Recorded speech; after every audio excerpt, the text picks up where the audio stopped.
꿈꾸는 자가 오는도다 라는 말씀의 제목으로 은혜를 나누려고 합니다. 오늘은 제가 꿈 이야기를 하겠습니다. 여러분 꿈 자주 꾸십니까? 꿈에 어떤 꿈이 있어요? 보통 생각이 안 나는 꿈들이 참 많죠. 꿈이 어디서 보니까 꿈이 다 기억나면 그것도 큰일이더라고요. 하나님 우리에게 망각의 은사를 주신 것도, 망각의 은사까지는 모르겠는데 하여튼 망각을 우리에게 주신 것도 그것이 다 생각나면 이게 뇌가 쉬지를 못하니까 큰일 나는 거래요. 그러니까 꿈도 좀 생생한 꿈들이 있고 또 그냥 잊혀버리는 그런 꿈들이 있습니다. 근데 살면서 사람들은 많은 꿈을 꾸게 되는데 이 꿈이라는 단어가 주는 의미가 참 많더라고요. 잠자는 동안 일어나는 심리적 현상의 연속, 이걸 이제 꿈에 대한 일반적인 정의입니다. 한편 꿈이라고 하면 또 실현 가능성이 전혀 없는 기대나 생각들, 이걸 꿈이라고 합니다. 꿈 깨라, 꿈도 야무지다 이렇게 말할 때 이게 꿈입니다. 또 현실을 떠난 듯한 어떤 상상, 즐거운 상상, 이걸 꿈이라고 합니다. 내가 마치 그날에 꿈꾸는 것 같았도다 이럴 때도 마치 이렇게 즐거운 상상들, 이걸 꿈이라고 이야기합니다. 이걸 조금 더 진지하게 이 프로이트라고 하는 학자가 1900년에 꿈의 해석이란 책으로 이 꿈에 대한 이야기를 했는데요. 그 당시까지는 그냥 정신생리학적으로는 그냥 꿈이 우리 일상의 일들과 뭔가 좀 연관은 되어 있다, 그 정도로 생각을 했었는데 프로이트는 이걸 아주 좀 많이 집중적으로 연구를 했어요. 그러면서 그가 내린 거는 뭐냐면, 꿈을 꿀 때의 활동은 깨어 있을 때만큼이나 아니 그 이상으로 중요한 인간의 정신 활동이고 거기에는 나름대로의 규칙과 의미가 있다. 그러니까 빙산 아시죠? 빙산에 보면 그 밑에 이렇게 잠겨져 있는 부분이 훨씬 크잖아요. 이게 꿈의 세계와 같다는 겁니다. 그리고 위에 겉으로 드러나는 것은 현실이고 이제 드러날 듯 말듯 왔다 갔다 하는 그 경계가 분명히 있다는 거죠. 근데 사실 겉으로 드러나는 것 말고 밑으로 있는 그 빙하가 훨씬 많듯이 오늘 우리의 어떤 잠재 능력, 그리고 우리가 느껴지는 그런 것 말고 그 밑에 있는 것들이 훨씬 크다, 이런 차원에서 접근을 했습니다. 그러다 보니까 이제 그 당시에 거의 불가능하다고 생각했던 어떤 정신질환이나 이런 것도 꿈의 해석을 통해서도 치료가 가능하지 않겠느냐, 이런 가능성이 있었고, 안나 프로이트라고 그 딸이 이제 이걸 가지고 미국으로 가면서 이게 의학, 어떤 과학 이런 차원으로 우리에게 오고 있습니다. 그런데 아직도 이게 그런 이야기 하면 그게 말이 돼? 무슨 꿈이 우리 현실을 지배한다는 게 말이 돼? 라고 우리는 좀 이렇게 많이 생각도 합니다. 그러나 또 한편으로 보면 이 프로이트 주장에 100% 공감을 할 수 없다 하더라도 일반적으로 인간의 욕구를 표출하는 한 방편이니 꿈이다라고 하는데 사람들은 많이 수긍을 합니다. 왜냐하면 어떤 걸 간절히 바라거나 골똘히 이렇게 생각하다가 깜빡 잠들면 꿈에 그게 나타나는 경우도 있잖아요. 그러니까 꿈이라는 것이 현실하고 전혀 상관없다고 보기는 어렵다는 겁니다. 그럼 이제 믿음의 사람들은 이 꿈을 어떻게 볼 것이냐라는 겁니다. 여러분 꿈을 어떻게 보십니까? 성경에 보면 이 꿈과 관련된 것들이 참 많이 있습니다. 이건 마치 하나님의 예지, 예정 이런 것들을 보여주는 그런 사건이 되기도 합니다. 오늘 우리가 이제 지금까지 창세기 말씀 계속 봤지만 아브라함 같은 경우에도 아비멜렉이나 아니면 애굽의 바로 왕에게 하나님이 꿈에 나타나시잖아요. 야곱도 그랬습니다. 라반이나 이런 사람들에게 꿈에 나타나시잖아요. 야곱에게 가서 선악간에 말하지 말아라 라고 꿈에 말씀하시거든요. 그러면 하나님이 이 꿈을 통해서도 우리에게 말씀하시거든요. 그리고 또 하나님은 사가랴나 이런 사람들, 하여튼 요한의 아버지, 세례 요한의 아버지 이런 사람들에게도 기도하는 가운데 환상과 꿈으로 계속 말씀해 주십니다. 그러면 우리가 꿈이 우리 믿음 생활에 있어서도 전혀 무관하다고 볼 수는 없을 것입니다.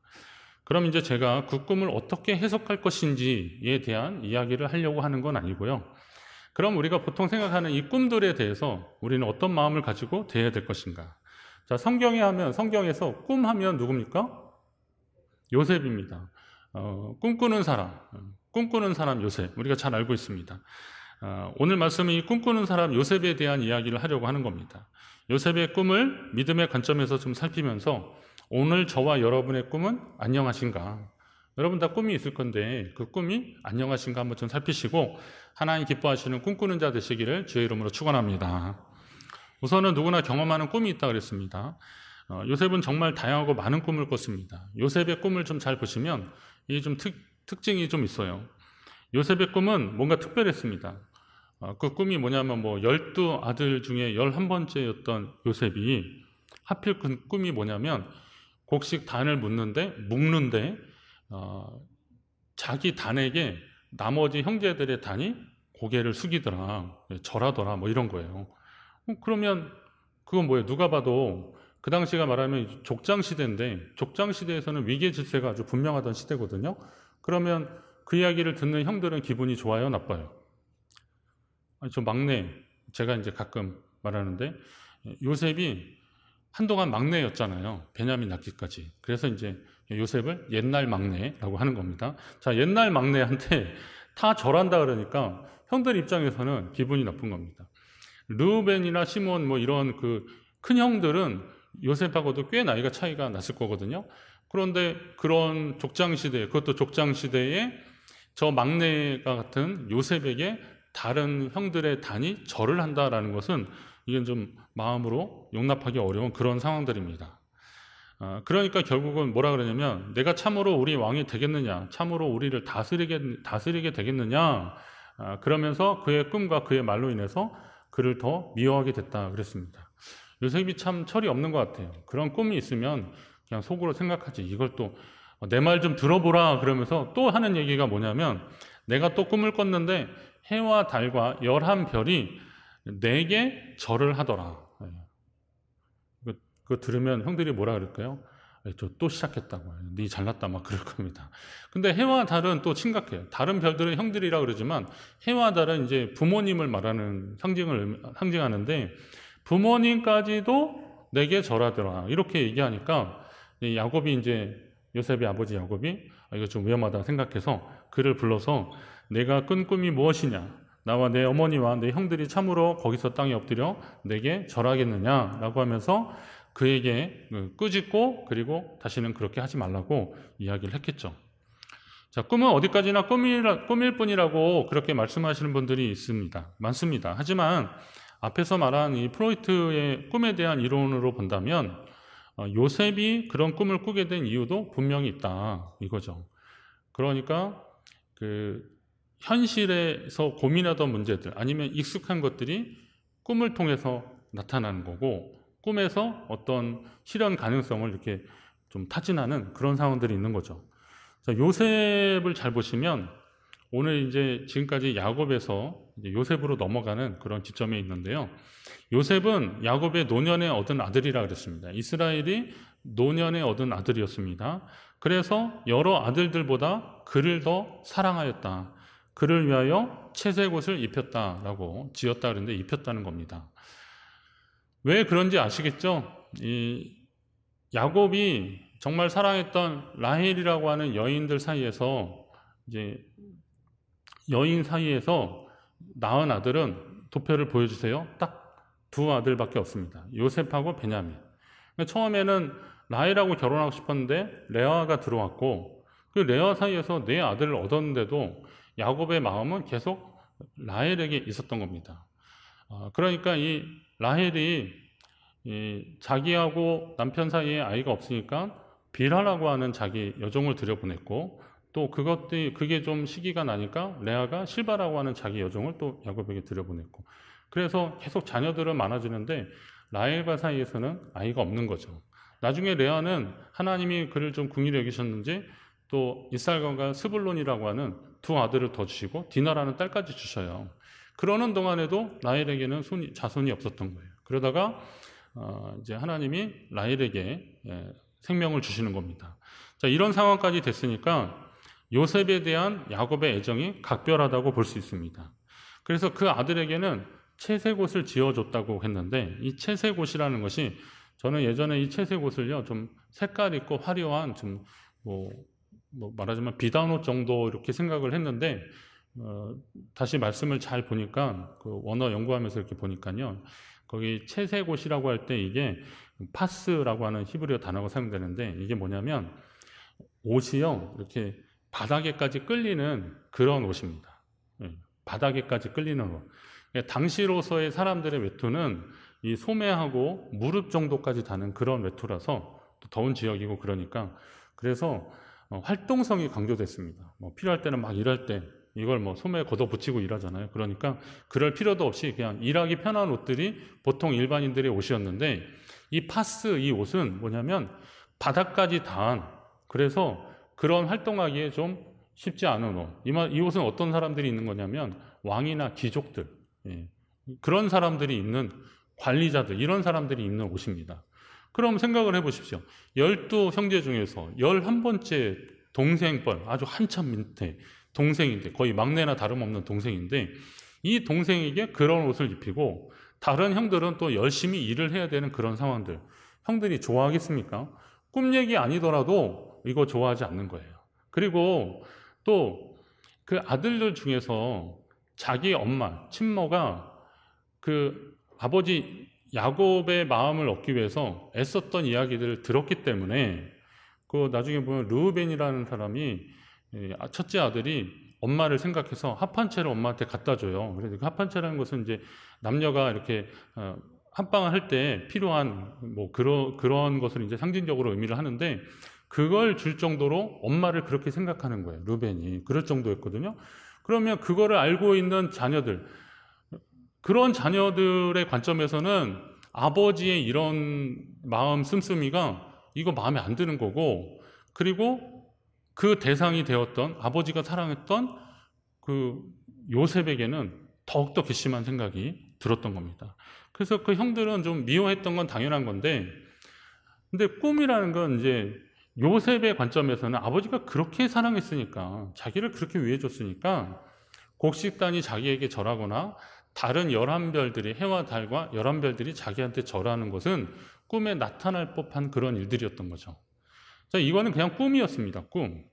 꿈이었는데 그의 현실하고 무관하지 않은 그런 꿈이었습니다. 일반적인 꿈입니다. 근데 이 꿈이 하나님이 어떻게 이 꿈을 사용하시는지를 오늘 우리가 한번 보려는 겁니다.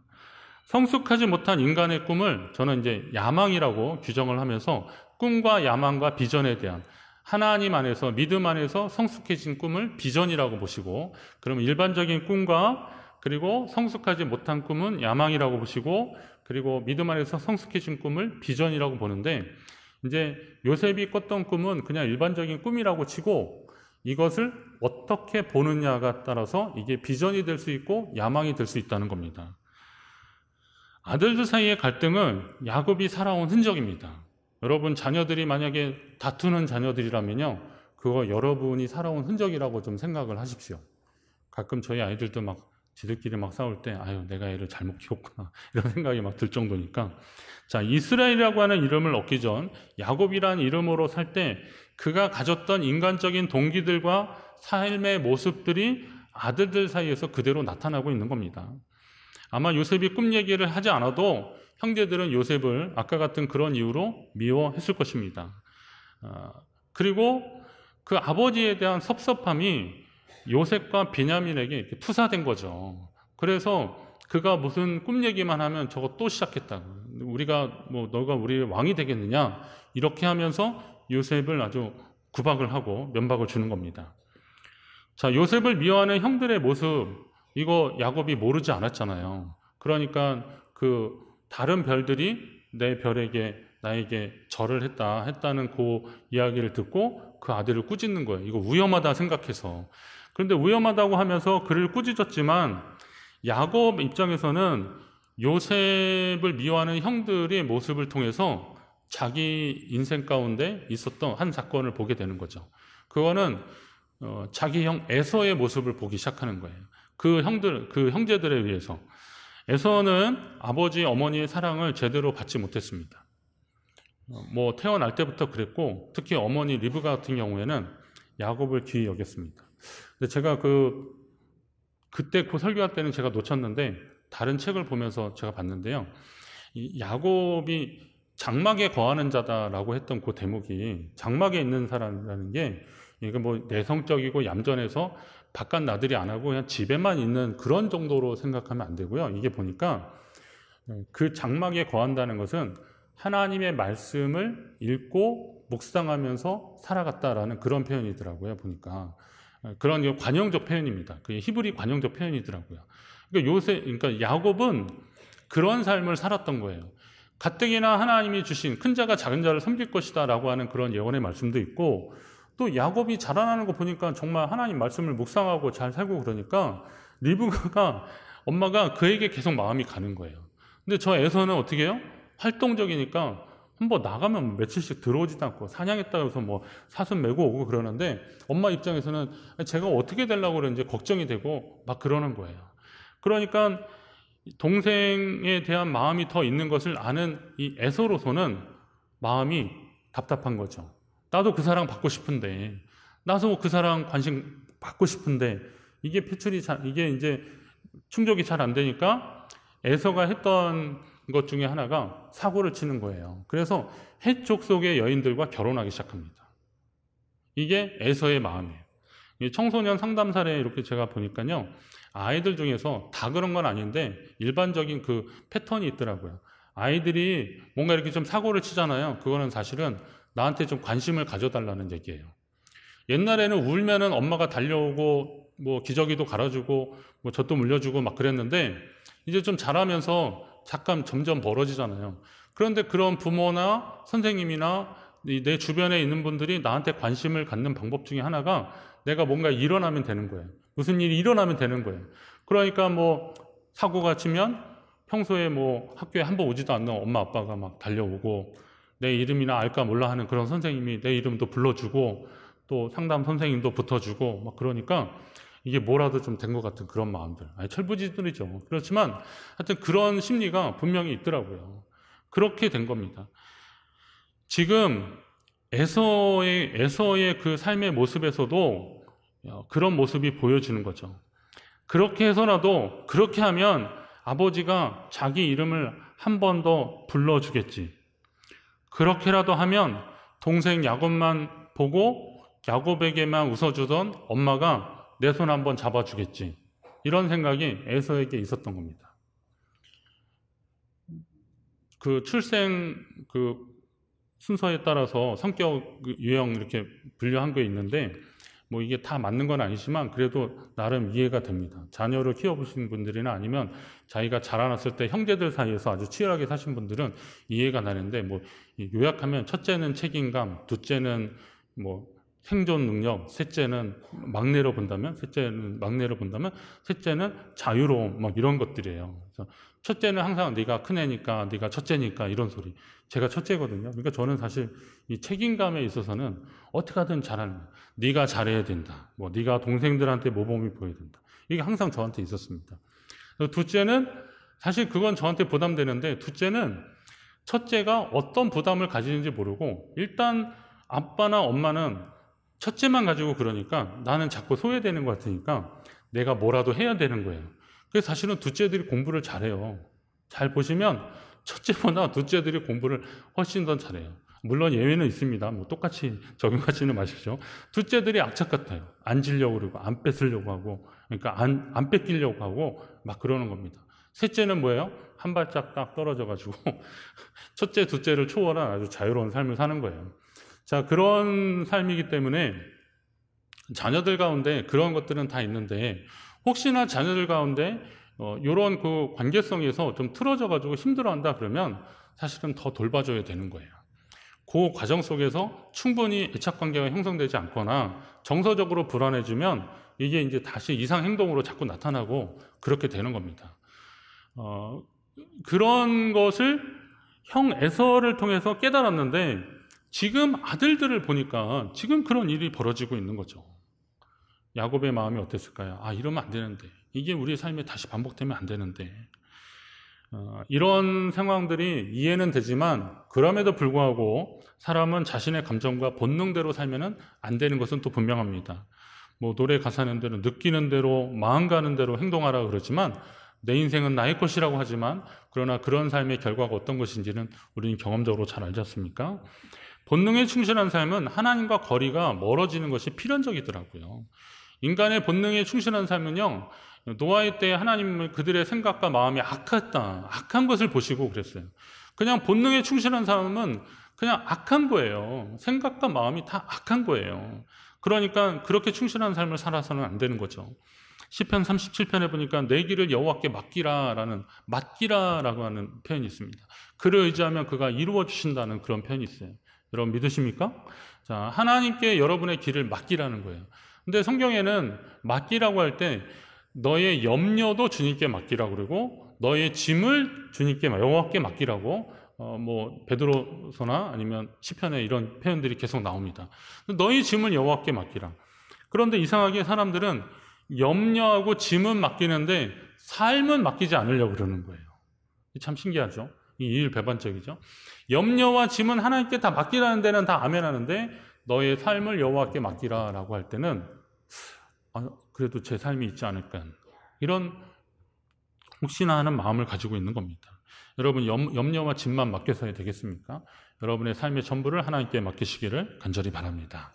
지금 비록 자신의 꿈이 아직 상황이 안 돼서 인정받지 못하고 사람들은 그것을 통해서 웃을 수도 있어요. 그렇지만 확실한 하나님 안에서 이 꿈을 간직하고 이 꿈이 하나님 안에 있는 것들이 되길 위해서 우리가 애쓰면서 오늘도 주님 앞에 내 삶을 맡겨드리면 하나님이 그것을 통해서 분명히 일하실 것이다 라는 겁니다. 저는 우리 성도님들이 예수 잘 믿어서 그냥 주님 오실 때 천국 가는 백성으로서만 살기를 원치 않으세요. 물론 그렇게 사시는 것이 최고의 삶이라고 혹시 배웠을지도 모릅니다. 그건 나쁘지 않은 삶입니다. 그렇지만 그렇게 살려면 주님이 그냥 당장 나 데려가 달라고 그러면 되지 뭐하라 그렇게 병원 아프면 병원 가고 백신 맞고 막 그러십니까? 그럴 필요 하나도 없잖아요. 그러면 어떻게 하셔야 돼요? 그냥 가만히 계시면 되죠. 그러나 우리는 그런 삶을 사는 게 아니에요. 건강하셔야 되고 그리고 아프면 병원 가셔서 적극적으로 치료받으셔야 돼요. 이건 단순히 생명 연장의 꿈을 기네스북에 올라갈 때 얼마까지 올라갈 수 있냐 우리 그거 하려고 이런 거 하는 거 아니잖아요. 하나님이 내게 주시는 믿음의 선한 영향력을 조금이라도 내 자녀들에게 아니면 우리 후손들에게 우리 믿음의 후배들에게 조금 더 영향을 끼치려면 그렇게 해야 되는 것 아니겠습니까? 또 자녀들에게 믿음의 비전을 주는 양육자들인 부모님들에게도 당부를 합니다.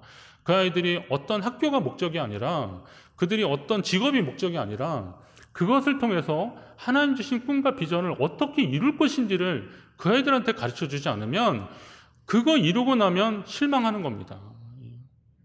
제가 아는 어느 권사님 아들이 학교를 서울에 정말 좋은 학교들을 계속 안 되고 그러다가 진짜 결국은 좋은 학교를 간 거예요. 졸업을 했어요. 남들이 보면 다 부러워하는 정말 대기업에 들어갔어요. 막 마을에 현수막 걸어놓고 되게 좋아했습니다. 근데 그 아들이 2년 만에 직장을 그만두겠다고 그러는 겁니다. 권사님만 너무 애 같아가지고 목사님 어떻게 하면 좋겠냐고 막 그러는 거예요. 그래서 제가 물어봤어요. 너 왜 그러냐? 남들이 다 부러워하는데 왜 그러냐 했더니 목사님 내가 왜 이걸 해야 되는지 모르겠다는 거예요. 왜 이걸 해야 되는지 모르겠다는 거예요. 그래서 그 부모가 너무 안타까워서 같이 기도해주고 너가 이걸 포기하면서 얻어지는 다른 것들이 너무 많은데 감수해야 되는 것들이 너무 많은데 그거 할 자신 있냐 그랬더니 적어도 그거 할 때는 죽지는 않을 것 같다는 거예요. 그만큼 힘들더라고요.